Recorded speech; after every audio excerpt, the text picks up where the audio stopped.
apa namanya, memiliki waktu untuk baca Quran, kita pakai baca Al-Quran. Karena nanti ketika kita tidak manfaatkan sekarang, bisa jadi nanti ketika kita tua mungkin kita tidak bisa lagi mau baca Al-Quran pun, aduh kayak so kabur ini gitu. So banyak ini pantangan gitu. Kita bisa lama-lama dan lain sebagainya. Makanya para hadirin sekalian, ini adalah kehidupan kita di dunia. Kemudian kata Allah Subhanahu wa taala, ada fase berikutnya setelah Allah Subhanahu wa taala menghidupkan kita, summa yumitukum. Ya. Kemudian Allah Subhanahu wa taala mewafatkan kita. Almarhum ini ada pada fase ini.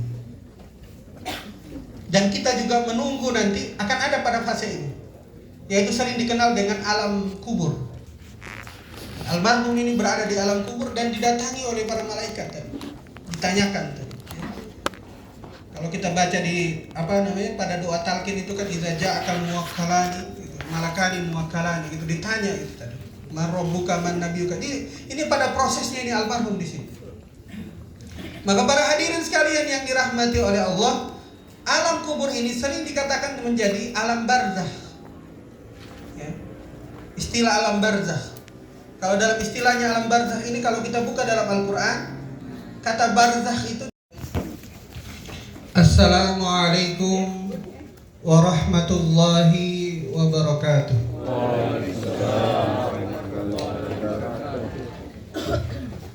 Alhamdulillah wa syukrulillah, wala hawla wala quwwata illa billah. Assalatu wassalamu ala rasulillah wa ala alihi wa sahbihi wa mawalah, amma ba'du. Para hadirin sekalian, jamaah takziah yang dirahmati Allah Subhanahu wa taala, dan terkhusus kepada sahibul musibah, keluarga yang ditinggalkan.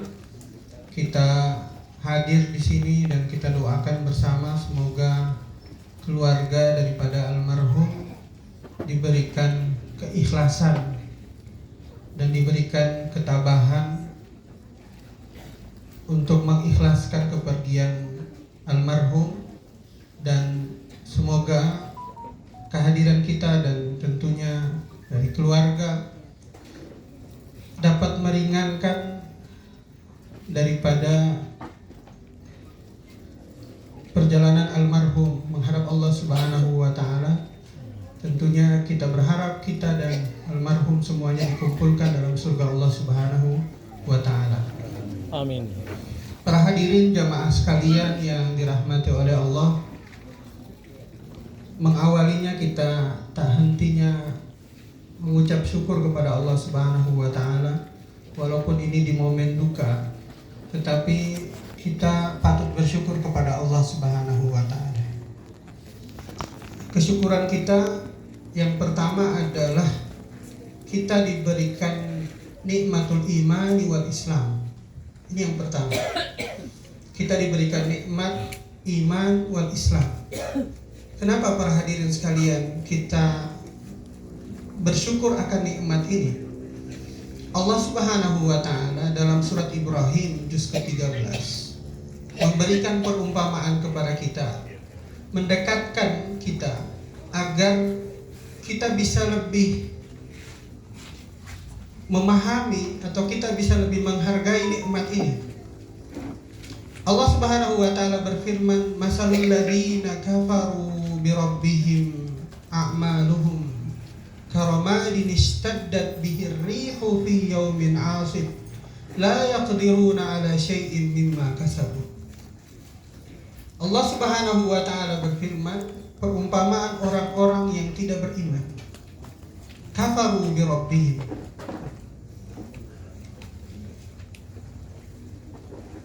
Masalul ladzina kafaru bi rabbihim a'maluhum. Tapi dalam kesehariannya mereka orang-orang yang tidak beriman, kata Allah Subhanahu wa taala dalam Al-Qur'an, berbuat baik. Maka pertanyaannya, bagaimana kondisi nanti ketika menghadap Allah di akhirat nanti? Bagaimana dengan amal kebaikannya? Apakah beda perlakuannya orang amal kebaikan yang dilakukan oleh orang-orang yang beriman dan tidak beriman? Kata Allah Subhanahu wa taala, a'maluhum, amal-amal mereka karamadin istaddat bihir rih, seperti orang yang mengumpulkan pasir. Ketika angin datang dengan kencangnya, maka pasir itu, kata Allah Subhanahu wa taala, istaddat bihir rih fi yaumin asif. Semuanya terbang, tidak ada yang tersisa. Maka kita harus bersyukur kepada Allah Subhanahu wa taala akan nikmat ini, bahwa Allah Subhanahu wa taala berinteraksi dengan kita dalam setiap amal kebaikan kita dengan ayat Al-Qur'an, "Famay ya'mal mithqala dzarratin khairan yarah wa may ya'mal mithqala dzarratin syarran yarah." Siapa yang melakukan kebaikan walaupun sekecil zarrah pun, sekecil kebaikan pun, walaupun dengan bertemu dengan orang lain, dengan menebar senyum saja, semua itu akan dinilai pahala oleh Allah Subhanahu wa taala. Famay ya'mal mithqala dzarratin khairan yarah. Kebaikan sedikit pun pasti akan diperlihatkan oleh Allah Subhanahu wa taala. Ini adalah kenikmatan. Bahkan Allah Subhanahu wa taala memberikan kenikmatan kepada kita bagi orang-orang yang tadi, orang-orang yang beriman tadi. Para hadirin sekalian yang dirahmati oleh Allah, kata Nabi sallallahu alaihi wasallam dalam hadisnya, "Man hamma bihasanah falam ya'malha falahu hasanah." Kata Nabi sallallahu alaihi wasallam, siapa yang ingin melakukan kebaikan, dia masih ingin ini. Saya mau membantu si fulan. Saya mau melakukan kebaikan, mau ingin baca Quran, sudah wudu. Tiba-tiba ketika dalam interaksinya, ketika dia sudah meniatkan, tidak jadi dia lakukan. Falam ya'malha. Maka kata Nabi sallallahu alaihi wasallam, maka baginya pahala. Pahala apa? Pahala dia sudah meniatkan melakukan kebaikan. Apalagi kalau sudah meniatkan kemudian melakukan kebaikan, pasti Allah Subhanahu wa taala dalam hadisnya melipat gandakan pahalanya. Yang paling ini adalah ketika dalam hadis ini disebutkan siapa yang meniatkan untuk melakukan keburukan, tapi ketika dia sudah niat kemudian dia urung melakukannya, maka kata Nabi SAW, maka baginya pahala. Pahala apa? Pahala ia melawan hawa nafsunya untuk tidak melakukan keburukan. Nah, para hadirin sekalian yang dirahmati oleh Allah, maka nikmatul iman ini adalah kenikmatan yang paling kita syukuri. Yang kedua, kita juga bersyukur akan nikmat kita dipanjangkan umur kita untuk agar bisa kita memperbanyak amal kita, memastikan kita bisa masuk dalam surga Allah Subhanahu wa taala. Jamaah takziah yang dirahmati oleh Allah, salawat dan salam kita persembahkan kepada junjungan kita Nabi besar Muhammad sallallahu alaihi wasallam beserta para sahabatnya, para kerabatnya, dan para pengikutnya sekalian. Para ulama sekalian, para guru besar, para doktor yang hadir pada kesempatan kali ini, saya mohon izin untuk memberikan ceramah pada kesempatan kali ini. Tadi Pak Prof. Jusman menelpon saya pagi-pagi untuk memberikan ceramah. Nah, maka mohon izin para hadirin sekalian, mungkin dalam beberapa menit ke depan saya memberikan ceramah. Mudah-mudahan ada manfaatnya bagi kita seluruhnya, dan terutama kehadiran kita bisa mengurangi beban daripada sahibul musibah, keluarga yang ditinggalkan. Para hadirin sekalian yang dirahmati oleh Allah, kalau kita mengkaji Al-Quran, bagaimana Al-Quran itu melihat tentang kematian, Allah Subhanahu wa ta'ala menjelaskan di dalam Al-Quran bahwa kehidupan kita ini dari awal sampai akhirnya sudah dijelaskan di dalam Al-Quran. Kata Allah Subhanahu wa ta'ala dalam surat Al-Baqarah, Allah Subhanahu wa ta'ala berfirman, "Kaifa takfuruna billahi wa kuntum amwatan fa ahyaakum summa yumitukum summa yuhyikum summa ilaihi turja'un." Kata Allah Subhanahu wa ta'ala, bagaimana mungkin kalian tidak beriman kepadaku? Wa kuntum amwatan, pada dasarnya kalian itu diciptakan amwatan, tidak ada. Kalau kita kaji memang kita tidak ada amwat. Kita terlahir dari lewat rahim ibu kita saat kita tidak ada. Amwatan. Ya. Fa ahyaakum. Kemudian Allah Subhanahu wa taala menghidupkan kita sekalian.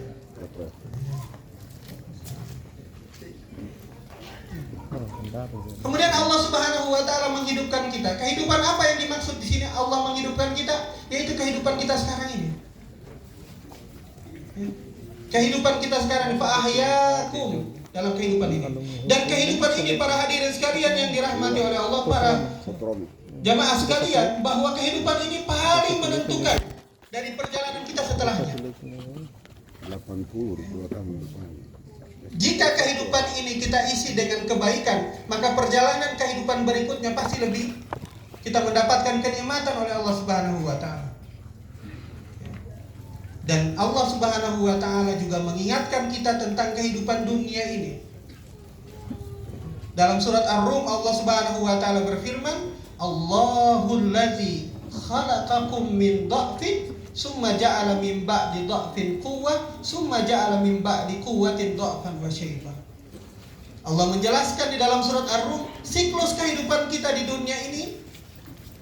Allah menciptakan kita dalam kondisi lemah. Kita kalau terlahir ke muka bumi ini, lewat rahim ibu kita dalam kondisi lemah. Tidak bisa apa-apa, makan pun juga tidak bisa makan, belum bisa makan nasi gitu. Ya.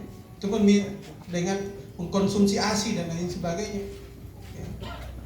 Belum ada orang tiba-tiba lahir tiba-tiba langsung pesan makan ikan cumi-cumi, tidak pernah. Gitu, ya. Tidak ada orang yang tiba-tiba langsung makan nasi atau beli makan buah dan lain-lain. Semua tadi minta apa? Bahkan kita pun itu ketika ini semua diurusi semua. Baik itu mau buang air kecil, mau buang air besar, semua diurusi oleh orang tua kita. Dan itu kata Allah Subhanahu min dha'fin. Kata dha'f itu lemah. Summa ja'ala min ba'di dha'fin quwwah. Setelah Allah Subhanahu wa taala memberikan kita tadi dalam kondisi lemah, kemudian kita beranjak menjadi kuat. Diberikan kekuatan kepada kita, kita bisa melakukan apapun. Bahkan makan pun mau terserah kita. Tidak ada pantangan kita. Mau makan apapun dan ini. Mau kerja, mau melakukan apapun, berjalan dan lain sebagainya, semua tadi. Karena diberikan Allah kekuatan. Tapi kata Allah Subhanahu wa taala diingatkan kepada kita sekalian, summa ja'ala min ba'di quwwatin dha'fan wa syaiba. Kita akan kembali ke siklus kembali, bahwa itu dalam setelah Allah memberikan kekuatan kepada kita, Allah menjadikan kita dalam kondisi lemah berikutnya. Lemah kembali. Kapan itu lemah kembali? Dha'fan wa syaiba, dalam kondisi kita tua. Coba kalau kita lihat. Ya. Semakin kita bertambah umur ini, maka semakin kita itu akan kembali kepada kondisi lemah kita. Ya. Pertama masalah makanan. Semakin lemah kita ini, semakin tua kita ini, semakin banyak pantangan kita. Kondisi tubuh kita, kadang-kadang kita ini bahkan bisa jadi sama seperti kita ketika kita anak-anak tadi. Harus dipapa, harus di ini tadi. Dan begitulah kondisinya dalam digambarkan dalam Al-Quran. Summa ja'ala min ba'di dha'fin quwwatan summa ja'ala min ba'di quwwatin dha'fan wa syaiba.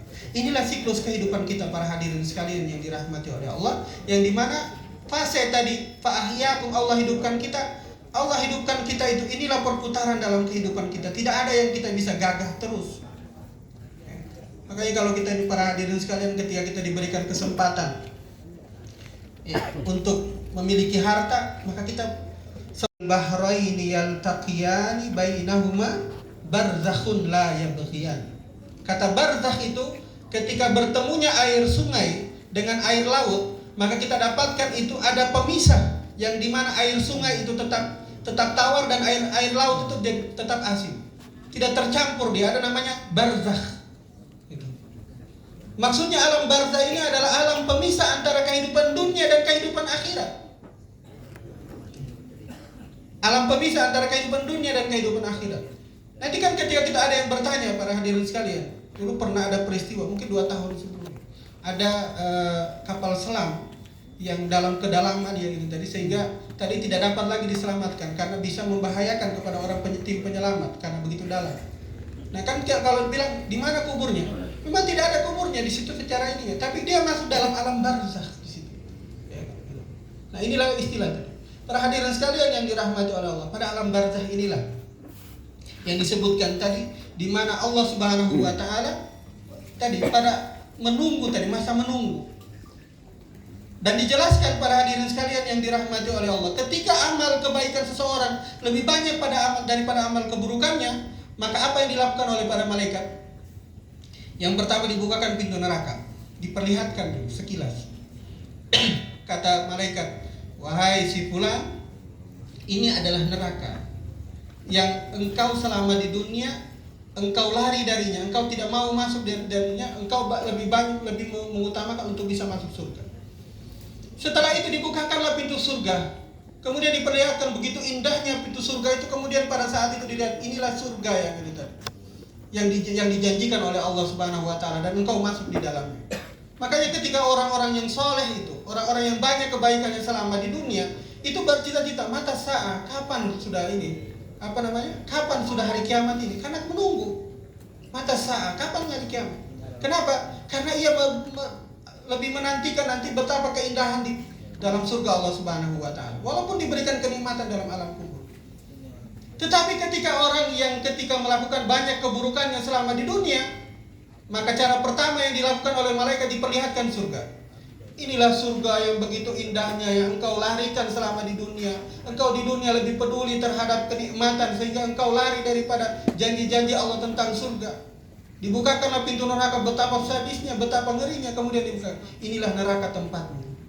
Maka orang yang paling banyak keburukannya di dunia, selama di dunia, maka ketika di alam kubur merasa sama saja, mau kiamat atau mau tidak kiamat, sama disiksanya. Itu. Makanya kalau kita buka dalam Al-Quran itu ketika ini mengatakan bahwasanya jika sekiranya saya diberikan kehidupan lagi, la asaddaqanna wa la akunanna minal sholihin, saya akan melakukan memperbanyak amal ibadah. Nah, para hadirin sekalian yang dirahmati oleh Allah di alam kubur. Kemudian kata Allah Subhanahu wa taala pada fase berikutnya adalah summa yuhyikum. Ya. Kemudian Allah Subhanahu wa taala menghidupkan kita. Ya, menghidupkan kembali kita. Betapa indahnya Al-Qur'an ini, para hadirin sekalian. Al-Qur'an itu menggunakan satu istilah atau satu ilmu dalam ilmu bahasa disebut dengan ilmu balaghah. Ilmu balaghah itu diantaranya adalah menggunakan kata tasbih atau perumpamaan. Kata perumpamaan yang digunakan dengan Al-Quran ini, karena kita manusia ini terbatas kita mengetahui, kita tidak tahu surga, kita juga tidak tahu bagaimana cara kita dibangkitkan. Tapi Allah Subhanahu wa taala menggunakan kata tasbih atau kata perumpamaan itu untuk mendekatkan kita. Beginilah nanti ketika kita dibangkitkan. Di dalam surat Al-Hasyr, Allah Subhanahu wa taala memberikan perumpamaan kepada kita, mendekatkan kita bahwa ketika kita dibangkitkan begini modelnya. Allah Subhanahu wa taala berfirman, yakhrujuna minal ajdasi ka'annahum jaradun muntashir. Kita akan keluar nanti dari kubur kita seperti migrasinya belalang. Ya. Kalau kita buka YouTube itu ada migrasi belalang, ada yang terbang, ada yang keluar dari tanah kemudian merangkak, ada yang dari. Begitulah nanti pada satu arah, nanti pada yaumul mahsyar nanti. Pada satu tempat kita dikumpulkan nanti. Nah, para hadirin sekalian yang dirahmati oleh Allah, ketika kita dihidupkan untuk apa? Untuk mempertanggungjawabkan amal ibadah kita. Pernah suatu ketika, kalau kita membuka hadis, Rasulullah SAW pernah memberikan pesan kepada Aisyah. Pesannya itu bagaimana kondisi nanti ketika kita dibangkitkan. Kata Nabi SAW kepada Aisyah, yuhsyarun nasu yaumal qiyamah. Nanti kalau manusia akan dikumpulkan itu di padang mahsyar tadi ada 3 kondisi. Ya, kita bayangkan nanti kita ini akan dibangkitkan semua nanti, mau perempuan, laki-laki dan semuanya kita ini dibangkitkan pada 3 kondisi. Kondisi pertama, khufatan, tidak menggunakan alas kaki. Ya. Gimana panasnya itu ya. Ya, kalau apalagi di Arab gitu ya, gimana ketika itu panasnya kita ampun. Khufatan, dalam kondisi tidak menggunakan alas kaki. Ya. Kemudian yang kedua kata Nabi SAW, uratan. Kata uratan ini kan bahasanya ura dari kata iryan. Ya. Ura itu adalah tidak menggunakan sehelai pakaian pun atau telanjang. Jadi sudah dua. Yang ketiga kata Nabi Shallallahu Alaihi Wasallam, ghurlan, kondisi pada sebelumnya tidak dikhitan. Jadi 3 kondisi. Khufatan, tidak menggunakan alas kaki, telanjang, kemudian tidak dikhitan. Ketika mendengar ini, Aisyah radhiyallahu anha ummul mukminin bertanya kepada Nabi, wahai Nabi, bagaimana nanti kalau kita dibangkitkan nanti dalam kondisi telanjang? Sementara di dunia saja orang masih pakai baju lengkap saja, kita noleh kiri kanan. Bagaimana nanti kalau dalam kondisi telanjang? Apa kata Nabi Shallallahu Alaihi Wasallam? Balil amru, pada saat itu lebih genting daripada orang peduli siapa di kiri, siapa di kanan, siapa di depan. Semua orang disibukkan dengan amal masing-masing. Makanya kalau kita baca dalam Al-Quran dalam surat Abasa itu kan diingatkan, yauma yafirrul mar'u min akhihi wa ummihi wa abihi wa sahibatihi wa bani likulli imri'in minhum yawma idzin sya'nu yughni. Semua orang disibukkan dengan urusan masing-masing. Tidak peduli lagi berpisah dengan anaknya, berpisah dengan ibunya dan lain sebagainya. Semua tadi. Semua akan memperdulikan diri masing-masing itu dalam kondisi itu. Bahkan kata Nabi SAW, bahkan kondisi pada saat itu tidak lagi fokus orang kiri kanan dan lain sebagainya. Semuanya pada tadi menghadap Allah Subhanahu wa taala. Para hadirin sekalian yang dirahmati oleh Allah, ada sebuah hal yang menarik disebutkan di dalam hadis, bahwa ketika pada yaumul hisab ini ada orang yang ketika di yaumul hisab itu cepat dia masuk.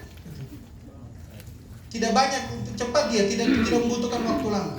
Ada orang yang sudah pergi, sudah masuk semua orang, dia masih ada di situ, masih ditanyakan di situ. Masih pada masyarakat. Ketika ini para hadirin sekalian yang dirahmati oleh Allah, nanti pada hari di akhirat nanti itu akan ditanya secara detail gitu. Semakin banyak kita miliki, maka semakin banyak pertanyaan Allah Subhanahu wa taala. Makanya kalau baca dalam hadis itu, la yazulu qadama abdin yaumal qiyamati hatta yus'alu an arba. Tidak akan bergeser kaki seseorang itu sebelum ditanya 4 hal. Tidak usah jauh-jauh kita, Pak. Ada 4 pertanyaan, 1 pertanyaan saja itu banyak ininya. Kalau kita ditanya, an malihi, harta kita saya ditanya. Pertanyaannya 2, min aina tasaba, dari mana kita dapatkan? Didatangin semua, berapa ini, dari mana kita dapatkan? Ya. Ini harta ini dari mana? Gaji kita tanya dari mana? Ya. Misalnya gaji bulanan misalnya, Pak. Ya, honor bulanan. Ditanya bukan hanya ini, oh ini hak saya. Ditanya kira-kira dari gaji bulanan ini apakah kewajiban kita penuhi? Gitu. Nah itu kan juga pertanyaan bagi kita. Ya. Semua akan ditanya oleh Allah Subhanahu wa taala kepada kita sekalian. Bayangkan itu, kalau orang punya harta miliaran, orang punya harta triliunan, bagaimana pertanyaan nanti di akhirat? Gitu. Kalau hanya sedikit saja ditanya, bagaimana tadi? Min aina tasaba, dari mana kita dapatkan? Makanya para hadirin sekalian, maka kalau kita mendapatkan harta ditanya-tanya dulu. Ya, dari mana ini? Kemudian yang kedua, para hadirin sekalian yang dirahmati oleh Allah, pertanyaan harta itu ada 2, bercabang dia. Setelah tadi kita bebas, dari mana kita dapatkan? Yang kedua, wa fima anfaq. Kita keluarkan kemana? Boleh kita selamat ketika kita misalnya kita dapatkan harta secara halal, ini hak kita. Tapi pertanyaan yang kedua, kita keluarkan kemana? Nah ini para hadirin sekalian yang dirahmati oleh Allah Subhanahu wa taala, maka pertanyaan ini lama. Maka para hadirin sekalian yang dirahmati oleh Allah, summa ilaihi turja'un. Kemudian disinilah kita akan kembali kepada Allah Subhanahu wa taala. Disinilah kita dimasukkan ke dalam surga Allah Subhanahu wa taala atau singgah sebentar di neraka Allah Subhanahu wa taala. Nah, para hadirin sekalian yang dirahmati Allah Subhanahu wa taala, maka tidak ada yang paling penting kita membicarakan tentang takziah ini, ya, adalah muhasabah bagi diri kita. Muhasabah bagi diri kita bahwasanya kita ini apa persiapan kita ketika kita dipanggil oleh Allah Subhanahu wa taala. Kita nanti pada hari kiamat an umrihi, umur kita habiskan kemana? Gitu. Waktu kita dan semuanya tadi kita habiskan. Itu pertanyaan yang harus kita jawab nanti. Yang harus menjadi jawaban bagi kita nanti ketika kita menghadap Allah Subhanahu wa taala. Nah, para hadirin sekalian yang dirahmati oleh Allah, dan yang paling utama adalah kita memperbanyak amal ibadah kita. Ada banyak contoh. Para hadirin sekalian, contoh yang dipraktekkan oleh Nabi SAW kepada kita sekalian. Saya ingin mengatakan begini, para hadirin sekalian. Kalau kita ingin masuk surga itu mudah, tidak sulit. Sebenarnya masuk surga itu mudah. Tinggal kita mau atau tidak. Para hadirin sekalian, kata Nabi SAW, ada yang tanya kepada Nabi, wahai Nabi, bagaimana pendapat kamu, wahai Nabi? Kata saya ini, wahai Nabi, saya datang ke masjid, sholat 5 waktu. Saya jaga itu sholat 5 waktu, tapi saya tidak tambah lagi. Saya tidak sholat sunnah, bahkan saya tidak sholat malam. Saya sholat 5 waktu saya jaga. Pokoknya 5 waktu itu saya lakukan. Wasumtu Ramadan, saya berpuasa di bulan Ramadan. Saya berpuasa tapi Senin Kamis saya tidak puasa sunnah yang lain tidak berpuasa. Wa ahlaltul halal, hal-hal yang halal saya kerjakan. Wa haramtul haram, perkara yang haram saya tinggalkan. A'adkhulul jannah, wahai Nabi, kira-kira amal saya tadi, saya hanya sholat 5 waktu saja, saya hanya puasa di bulan Ramadan saja, mengerjakan yang halal, meninggalkan yang haram, kira-kira bisa masuk surga tidak? Kata Nabi SAW, na'am tadkhulul jannah. Kata Nabi, iya, kamu masuk surga. Jadi para hadirin sekalian yang dirahmati Allah Subhanahu wa taala, masuk surga itu mudah. Maka kita hanya jaga sholat 5 waktu, kita puasa Ramadan, kita sudah tadi mengerjakan yang halal. Itu cara kita untuk masuk surga Allah Subhanahu wa taala. Tidak harus disebutkan tadi mau masuk surga hafal 30 juz, tidak juga gitu. Mau masuk surga qiyamul lail, tidak, itu kelebihan saja, tambahan. Tapi yang wajib tadi kita jaga. Pernah suatu ketika ada sahabat yang protes. Di zaman Nabi itu ada namanya Ahlus Suffah. Ahlus Suffah ini orang-orang yang orang-orang yang tidak punya uang, ya, orang-orang yang miskin. Yang berada itu di Ahlus Suffah itu, yang mereka diberikan nafkah pada saat itu, kemudian dia beribadah. Mereka pernah datang kepada Nabi SAW protes. Apa yang mereka protes kepada Nabi? Ini bentuk protesnya sahabat dulu. Kalau berprotes, ini modelnya. Badai mau begini modelnya, ya. Ini kalau ada mahasiswa itu, sahabat Nabi itu, kalau dia caranya begini, apa yang disebutkan? Zahaba ahlud dusuri bil ujur. Wahai Nabi, orang-orang di Madinah ini, orang-orang kaya itu sudah ambil semua pahala. So dia borong semua pahala. Kata Nabi, kenapa? Dia sampaikan, yusalluna kama nusalli. Coba bayangkan wahai Nabi, kita ini, dia kaya, saya tidak kaya. Tapi kita kalau sholat itu sama-sama kita sholat, maka bahkan mereka itu lebih duluan daripada kita, wahai Nabi. Pahala sholat sama, kami sama-sama dengan mereka. Sahabat yang kaya. Yasumuna kama nasum, kalau ada perintah puasa, mereka juga berpuasa, kami juga berpuasa. Pahala kami sama. Nabi fuduli amwali. Kami hanya saling berkuliah saja, tapi mereka bisa bersedekah. Tapi kami tidak punya apa yang kami sedekahkan. Ya. Kalau kita dengar ceritanya pada perang Tabuk itu infak terbesar itu adalah ketika Nabi SAW mengatakan, man jahaza jaisul usra falahul jannah. Siapa yang mempersiapkan tentara untuk pergi perang Tabuk, maka baginya surga. Karena pada saat itu perang Tabuk itu adalah perang yang sulit, maka disebut dengan al-usra, sulit. Kenapa? Karena lawannya adalah Romawi. Ya. Romawi ini kan penguasa perang pada saat itu. Karena ada dua kekuatan pada zaman Nabi, Persia dan Romawi. Romawi. Lawannya Romawi, yang kedua perjalanannya jauh. Yang ketiga pada saat itu kondisi Madinah pada saat itu kemarau. Maka kata Nabi, man jahaza jaisul usra falahul jannah. Siapa yang gaduh tadi? Abu Bakar, Utsman bin Affan. Apa yang disedekahkan oleh Utsman? Wahai Nabi, saya sedekahkan 1000 ekor unta lengkap dengan perbekalannya. Ibaratnya sekarang itu 1000 mobil lengkap. Apa kendaraan yang paling tua tuh? Apa? Unta. Bayangkan. Infak yang paling terbesar pada saat itu secara nominalnya luar biasa. Nah, para hadirin sekalian yang dirahmati oleh Allah, ada orang yang di Madinah pada saat itu sudah berusaha. Akhirnya dia cari di rumahnya, hanya dia dapat segenggam kurma. Dia datang kepada Nabi. Wahai Nabi, saya tidak punya apa-apa. Ini kan biasa di Madinah itu ada juga orang-orang yang munafik pada saat itu. So bagara dia, ini satu genggam kurma ini hanya sampai perjalanan 1 kilo dan so habis. Mau apa yang gua kasih itu? Ini udah itu. Kata Nabi SAW, saya hanya punya ini wahai Nabi, tidak punya apa-apa, saya sudah cari. Diterima oleh Nabi. Ada orang yang pada saat itu ketika tidak malam harinya itu dia ini kan, dia cari-cari tidak dapat apa yang mau dia sedekahkan. Sampai apa dia bilang? Malam harinya dia sholat malam, kemudian dia berdoa, ya Allah, saya sudah cari ini, tapi saya tidak dapat. Kira-kira nanti kalau ada orang yang malam hari ini atau tadi siang menjelekkan saya, maka pahalanya itu saya sedekahkan untuk Yesus, untuk apa namanya, untuk persiapan perang itu, mensedekahkan pahala. Begitu semangatnya.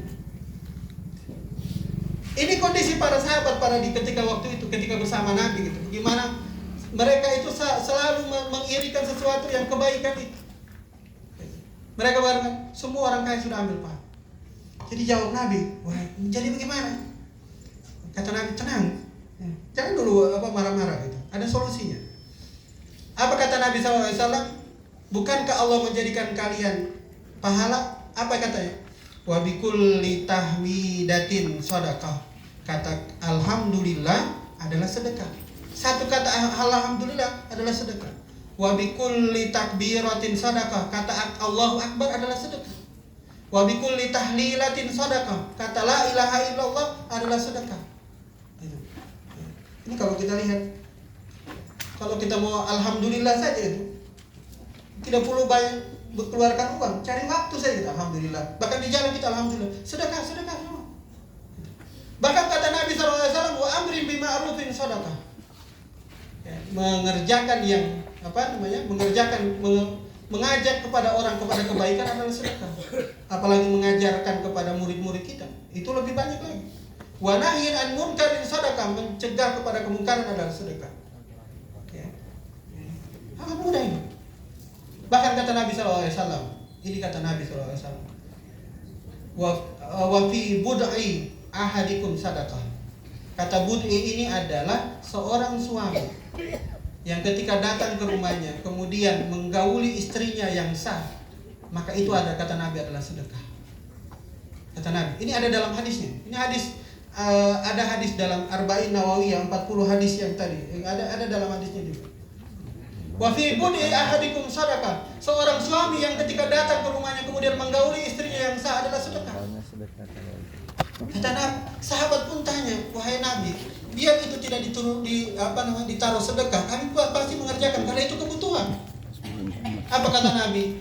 Bukankah seorang yang mendatangi seorang perempuan yang bukan istrinya atau seorang perempuan yang tidak halal baginya mendapatkan dosa? Maka begitu juga seorang suami yang mendatangi istrinya yang sah adalah pahala. Para hadirin sekalian yang dirahmati oleh Allah, kira-kira semudah ini kita mendapatkan pahala ini. Mencari pahala dari mana lagi? Sangat mudah kita untuk masuk surga Allah Subhanahu wa taala. Kita mau atau tidak mau? Sebagai penutup, para hadirin sekalian yang dirahmati oleh Allah, Nabi SAW mencontohkan kepada kita sekalian bahwa walaupun Nabi itu sudah dijamin masuk surga, tetapi motivasinya adalah motivasi yang menjadi terbaik bagi orang lain. Motivasi terbaik dalam keluarga, motivasi terbaik dalam kita. Satu ketika Rasulullah SAW dapat gilirannya Aisyah, istrinya Nabi, istri kedua Nabi setelah Khadijah, istri Aisyah. Tempatnya Aisyah itu kalau kita lihat itu tidak terlalu luas. Kalau kita datang ke Madinah itu, kita akan lewat setelah sholat subuh itu biasanya ada namanya, kita sebelum ke Baqi itu lewat itu, lewat namanya makamnya Nabi Muhammad SAW, ada situ makam Abu Bakar dan Umar bin Khattab. Itulah kamarnya Nabi atau rumahnya Nabi.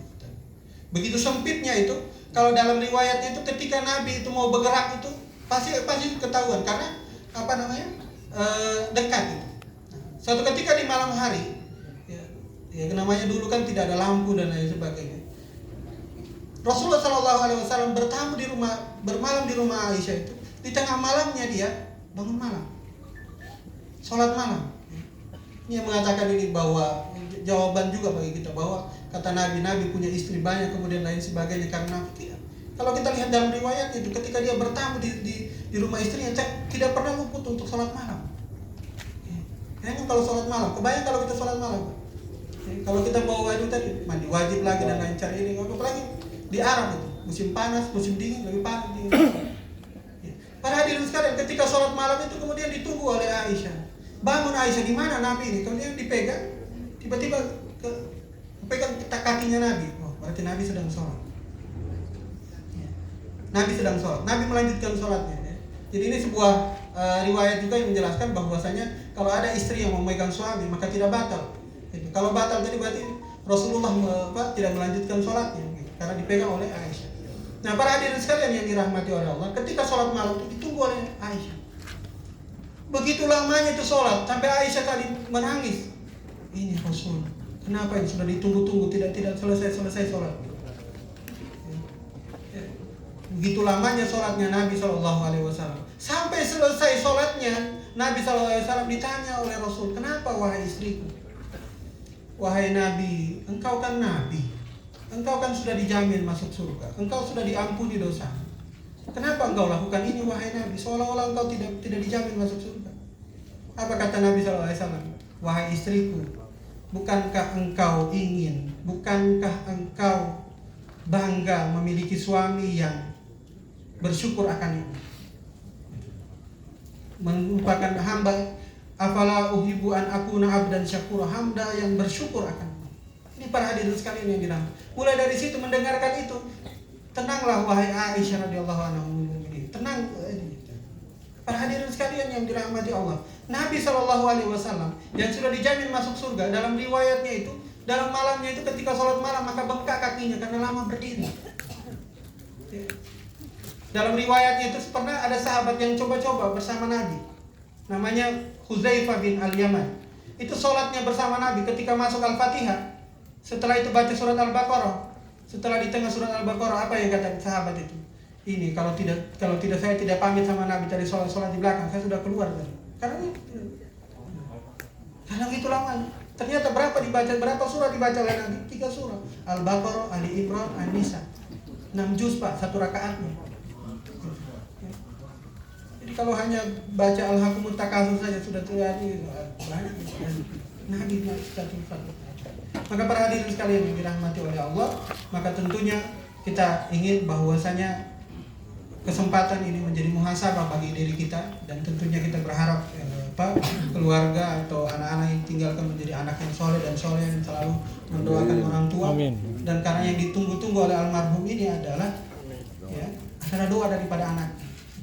Idza mata ibnu Adam, kalau ada orang yang meninggal, kita yang meninggal itu inqata amalu, terputus seluruh amalnya, jadi tidak bisa illa min salasi. Salah satunya adalah waladun sholihun yad'ulah, anak yang soleh yang selalu mendoakan. Ini kita butuh. Kita yang masih hidup ini yang punya anak, kita siapkan ini anak yang soleh, karena tidak mudah ini menciptakan anak yang soleh yang selalu mendoakan orang tua.